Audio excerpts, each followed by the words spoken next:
'Cause I loved her, and she didn't love back. The sun's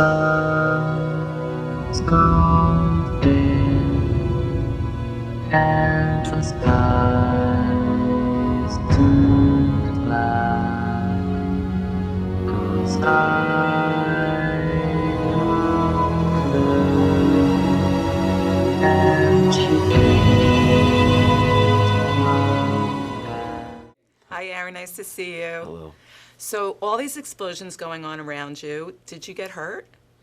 Yes, I dislodged a couple teeth and I broke my arm, and there were other people at the dentist and with sprained ankles and stuff like. I mean, you just had to. You're running around, had all that gear on. It was hot, and it was controlled chaos.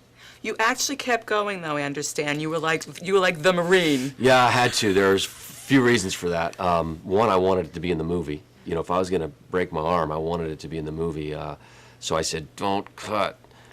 Second reason is because, you know, it's just the character. I play a staff sergeant, and so I didn't tell anybody for a couple days, and then went to the doctor after work, and but didn't put a cast on or anything. And it still works. Oh my goodness! So it's not even really healed. No, it's healed. It just healed correctly. But I couldn't afford to have it in a cast because, you know, I had to use it for, you know, toting around the weapon. How did it actually happen? And it must have been so painful. I can't imagine what you were going through. Well, it was my own fault. I tried to get fancy, tried to make something look too good, slipped and fell about 7 feet onto my head and my arm, broke it and hurt it. And then I thought, like I said, don't cut, and finished it. And then went up to Jonathan, director, and I just broke my arm.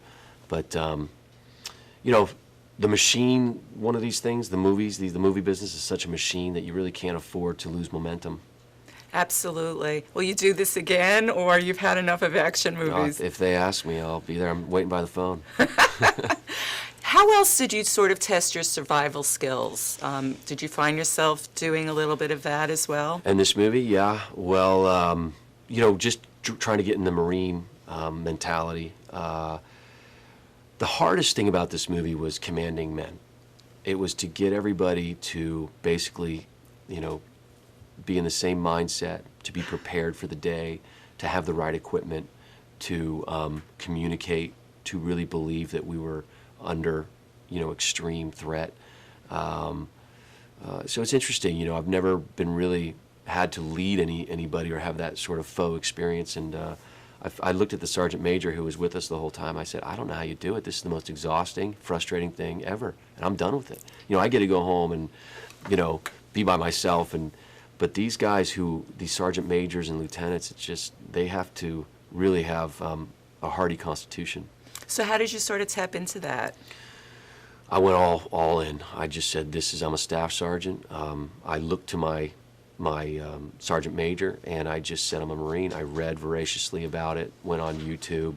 I visited Marines and talked to Marines, and it wasn't hard. Once you put on that uniform, you feel pretty badass. And you were. Oh, you were.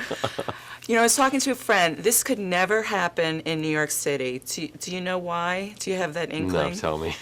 Because of what New York went through. 9/11. Oh, yeah. Of course, absolutely, absolutely.